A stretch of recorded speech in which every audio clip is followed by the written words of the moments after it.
Hello friends, welcome to purpose traders. जसं की आजचं मार्केट आपण बघितलंच, आपल्या किती लेवल्सने ॲक्युरेट पद्धतीने वर्क केलं होतं. ज्यानं मागच्या व्हिडिओ नसून बघितलं त्यानं बघून घ्या. त्यानं ते समजेल की तुम्हाला की आपल्या किती पद्धतीने अॅनालाइज बरोबर होतं. जसं की आपण सांगितलं होतं, हे ट्रेंड लाईन ब्रेक झाल्याच्या नंतर आपण पुढ साईड एंट्री घेऊ शकतो. एक्झॅक्टली तेच पद्धतीने आपल्या ॲक्युरेट टार्गेट डन झालेला आहे. आणि सेकंड म्हणजे निफ्टीमध्ये बी आपण निफ्टीमध्ये बी सांगितलं होतं आपल्याला सेल साईडची पोझिशन ओपन ठेवायची आहे.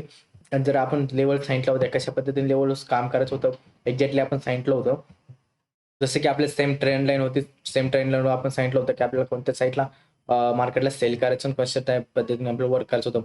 जसं की आपण हे सांगितलं होतं, की ह्या लेव्हलवर आपण एक्झॅक्टली ट्रेंड लाईन ब्रेक होण्याच्या नंतर आपण एक एंट्री येणार आपल्या लेवल बी मार्क करून दिली होती.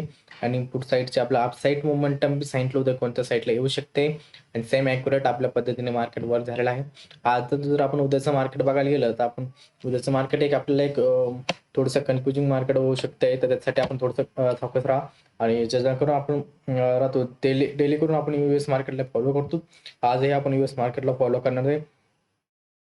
जे की डाव झोन हे बघितलं, ते आपण 56 पॉईंटनी प्लस आहे आणि नेक्स्ट झाले 83 पॉईंटनी प्लसमध्ये आहे. तर याचा अर्थ आपल्याला की निघून येतं की मार्केट एक चांगले पॉझिटिव्ह मोमेंटममध्ये येण्याचा प्रयत्न करायला आहे. पण एक्झॅक्टली जर मार्केटला जर ओव्हरव्ह्यू बघितला, तर मार्केट कंटिन्युअस बुलिश मोमेंटम आहे आणि आजच्या डेने जर बघितलं, तर आजही मार्केट डाऊनफॉलमध्ये आहे. तर याची एक पॉसिबिलिटी मोमेंटम आहे की मार्केट एक उद्याच्या डेला साइडवेज किंवा वन साइड मोमेंटमची पॉसिबिलिटी नाही करता वन साइडवेज मोमेंटम देईन, अशी एक पॉसिबिलिटी आहे. तर आपण जे याच्यासाठी छोटेसे लेवल्स आपण मार्क करून घेऊ. त्याला आपण 5 मिनिटचा चार्ट पण करू, जेणेकरून आपल्याला समजेल की मार्केटमध्ये कोणते लेवल्स इम्पोर्टंट होऊ शकतात. जर आपण बघितलं, तर मार्केटला कंटिन्युअसली अपसाईड मोमेंटम लास्टच्या काही मिनिटापासून दाखवू लागलं. तर त्याच पद्धतीने आपण याच्यावर जर व्ह्यू काढला, तर आपल्याला एक सिम्पली जर बघायला झालं, तर एक अपसाईड मोमेंटम बघायला भेटते. पण एक पॉसिबिलिटी आहे की मार्केट रिटर्न करण्याचा प्रयत्न करू शकते आणि एक सिम्पली एक ट्रेंड लाईन इथे फॉलो होऊ शकते. जर ही ट्रेंड लाईन बघितली, तर या पद्धतीने अशी एक ट्रेंड लाईन ओपन होती. जर बघितलं, तर आपण जर एक आपल्यासाठी पुट साईड मोमेंटम एक्झॅक्टली आपण काही पद्धतीने जर फॉलो केलं, तर आपले सेम जे लेवल्स राहणार, जे कालचे लेवल्स होते त्याच पद्धतीने आपण या लेवलवर ठाम राहणार, की आपल्या या लेवल एक्झॅक्टली वर्क होणार आहे. याच्यात काही फरक बदलणार नाही.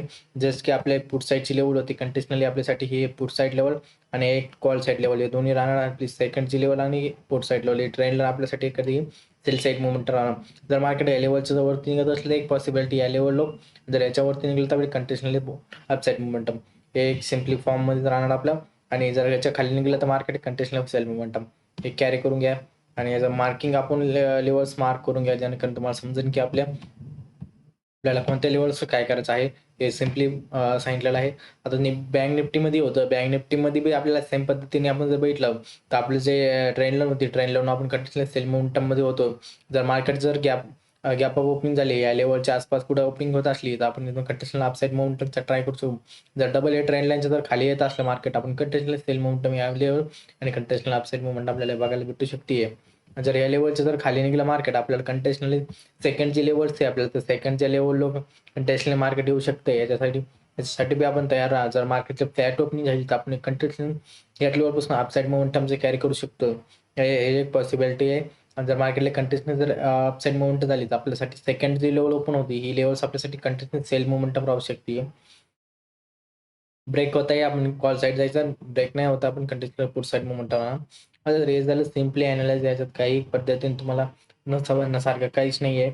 लेवल्स मार्क करून दिलेले आहेत. लेवल्स कशा काम करायचे हे तुम्हाला माहिती आहे. लेवल्स आपल्या किती ॲक्युरेट पद्धतीने वर्क होत आहे, ते बी तुम्हाला समजून जाईल की आपल्या किती पद्धतीने ॲक्युरेट लेवल्स आहेत. बँक निफ्टीचं दोन्ही अॅनलाइज सिम्पली पद्धतीने फॉलो करून घ्या. त्याच्यासाठी मार्किंग केलेलं आहे, लेवल्स मार्क केलेले आहेत. लेवल्सचा तुम्ही फॉलो करा. तर थँक्स फॉर वॉचिंग.